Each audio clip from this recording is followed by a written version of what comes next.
All right.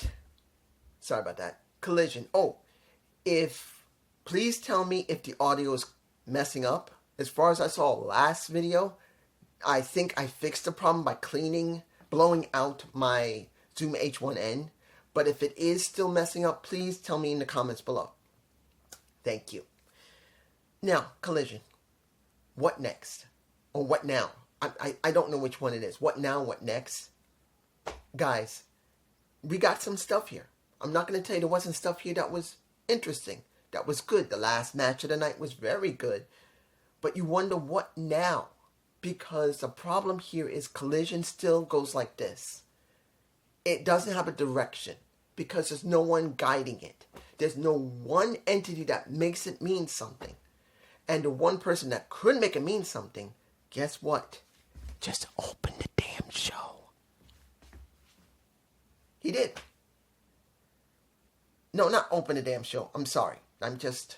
You see, it's pissing me off. Look. The best person, if it's not Eddie Kingston, is Sting. But Sting is about to retire from in-ring work. He'll probably work in the back. He opens with Ric Flair. Rick looks good. At least he's good in shape. We're at Charlotte. It makes sense. We get Alan coming out with Sting, face the Workhorseman, who basically attacked them and nailed Sting in the back. And that was Drake. I believe his name is Drake. And Sting goes, ah! That's Sting. And even though this was not a squash match, and I thought of it as a squash match. I'm being honest here. I tried to film this earlier, and I'm thinking this has got to be a squash match. But it isn't. The Workhorsemen did a good job, but it was meant to put over Sting.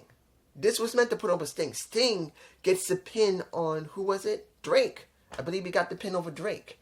The one who hit him in the back with the chair. And when you see at least an hour later, or 30 minutes from an hour later, you see Sting with Alan and Rick talking about the setup before Revolution. They're trying to set everything up, trying to set up what is it going to be like. That looks like Sting will be having his last match as a possible tag match with Alan, who he says is his best partner, which basically he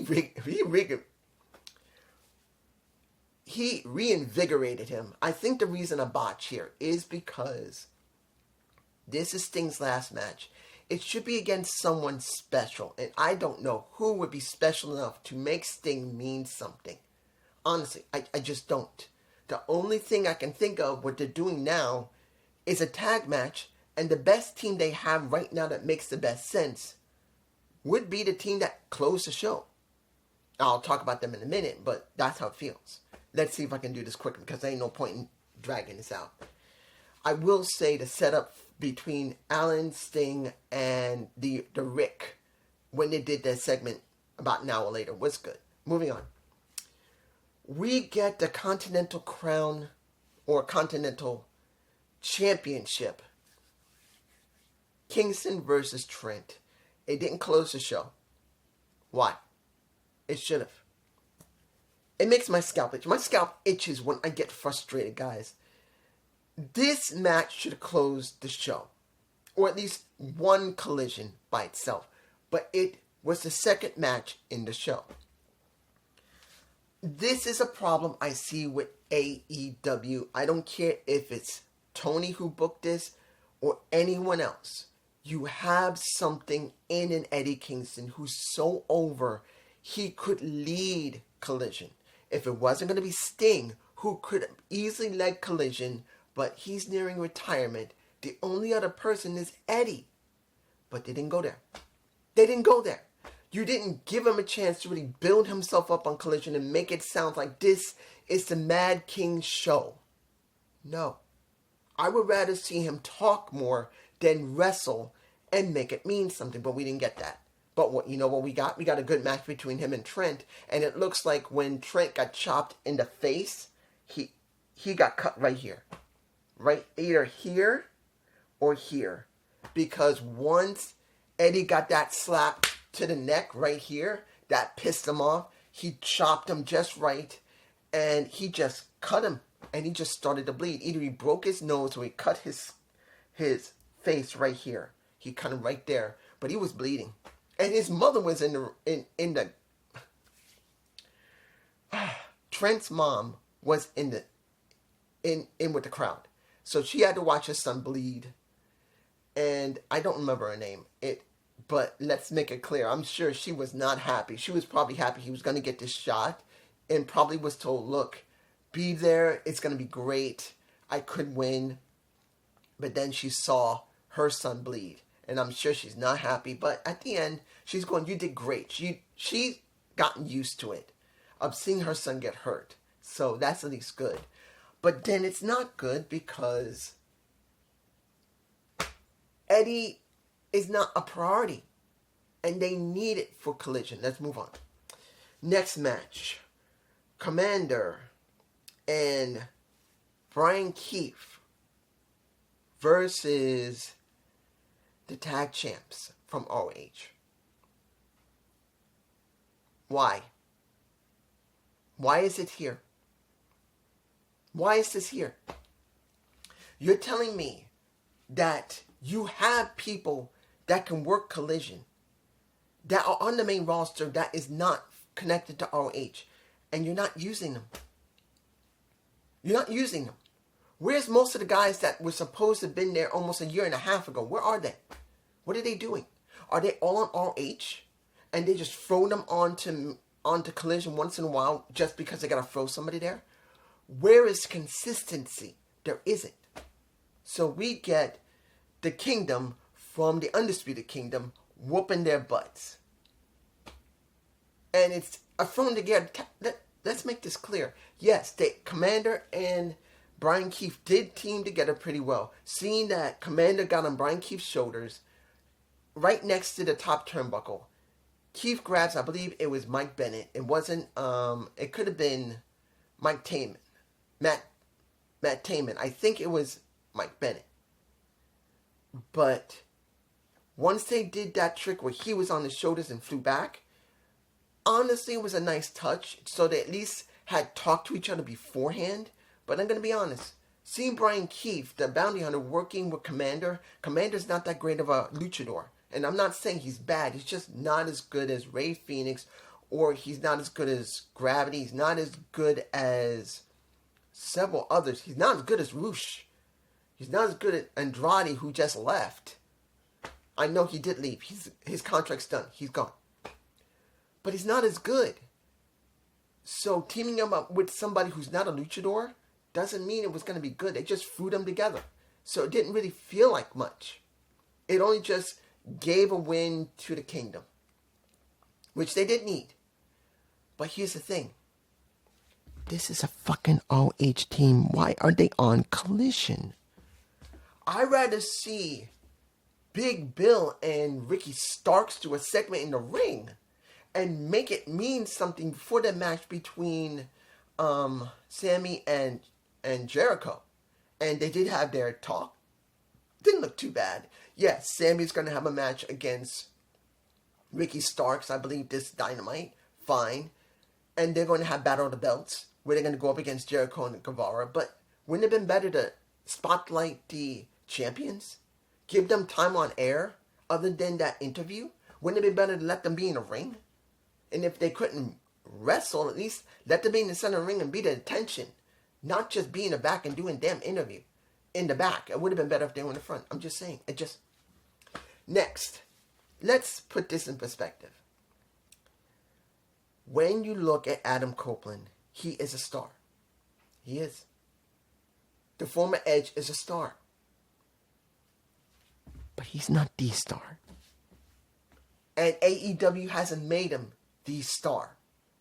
Now, his segment, he talked about the match. He talked about a Christian Cage and how things were. That Christian said he wasn't getting another shot when he can because he has a rematch clause. And he said he had to get to the back of the line. He said, yes, I'm willing to go in the back of the line. Where I'm sure some people are not going to agree with it. Because they're going to say, dude, honestly, he's getting in the back of the line. This is Edge. He shouldn't be getting in the back of the line. He should be cutting in front of the line. But this is, again, a story that I'm sure Christian and Edge have been telling Tony, this is the way we want it. I do not believe that this is all. This can't be Tony Khan's own booking. Christian and Edge has to be contributing, and I'm sure Christian and Edge agreed to this to a certain extent. There's no way that Edge wasn't going to have some level or all control. So he wants this. But then it gets interesting.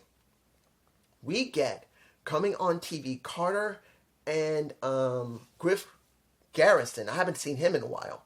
I have not seen him in a while because he used to team up with Brian Pillman Jr., who is currently Alexis King now in NXT. Haven't seen him in a long time. But he comes out with Maria Kanellis, who's not part of the Kingdom or the Undisputed Kingdom. She's working by herself with these two guys. But then, you know what came in my head?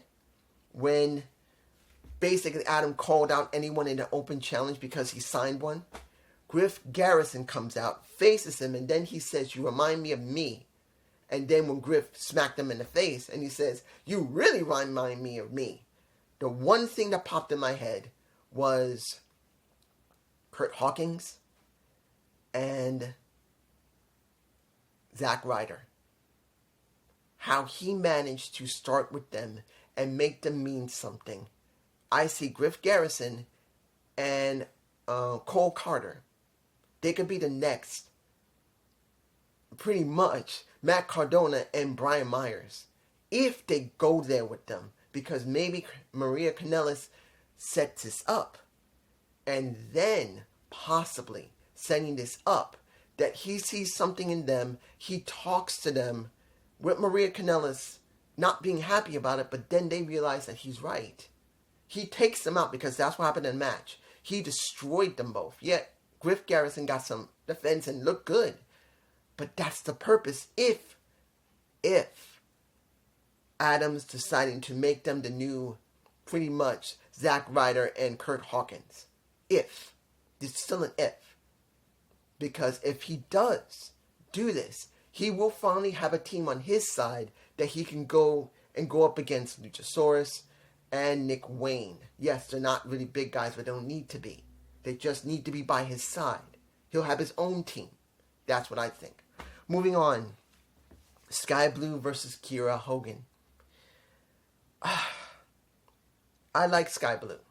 I think she's worked very hard to try and make this gimmick get over. And now that they pulled the trigger, or she pulled the trigger, it's fine.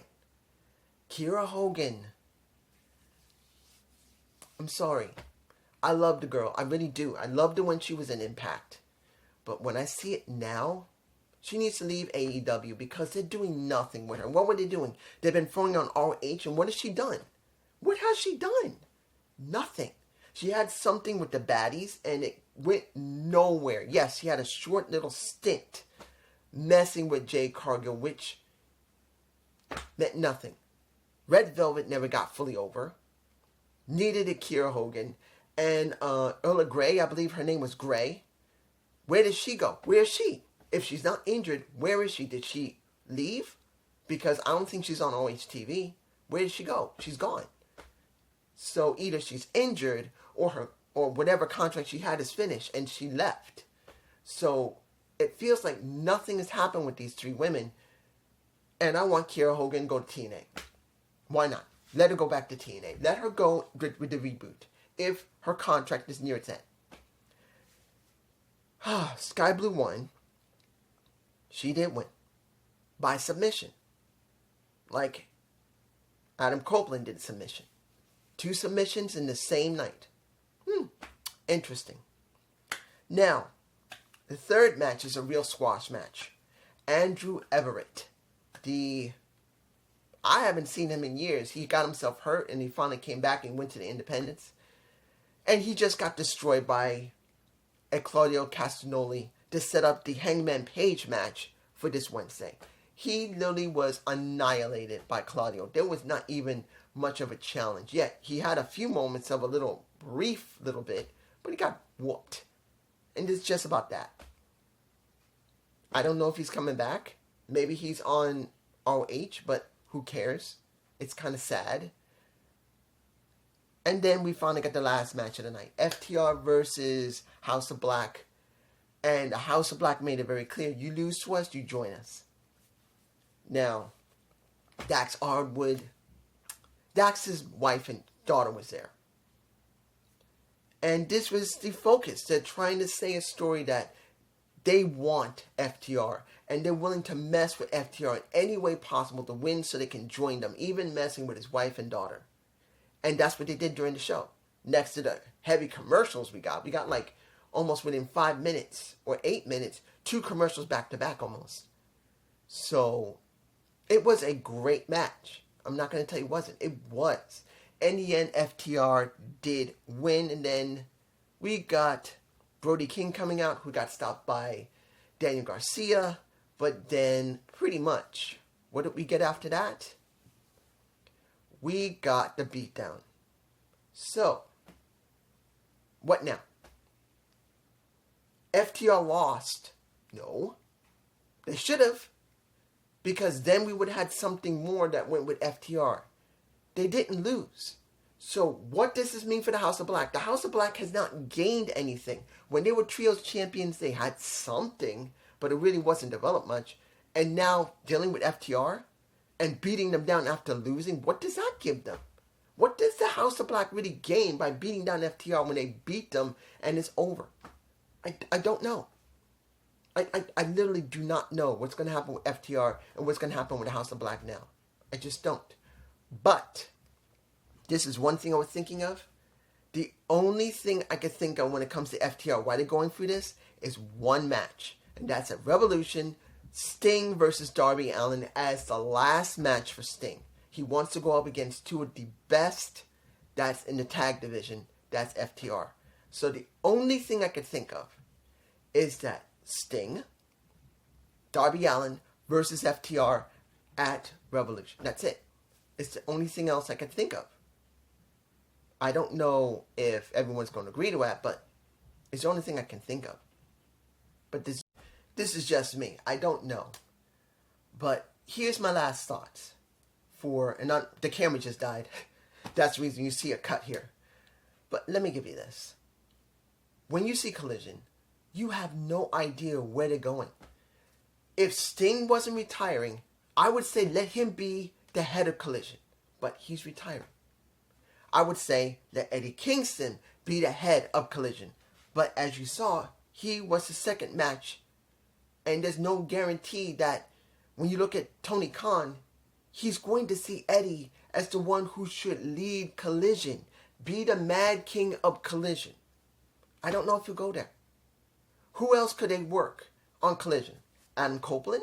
Maybe, because he has maybe a possible faction himself. Because Griff Garrison and Carter basically works with him like when it came to Zack Ryder and a Kurt Hawkins. That's the only thing I could think of that would help Collision at this point. You either make Eddie Kingston the head of Collision or Adam Copeland with his own faction the head of Collision, and he stays on Collision most of the time and he makes it mean something. But I don't know. But it's just me. Peace.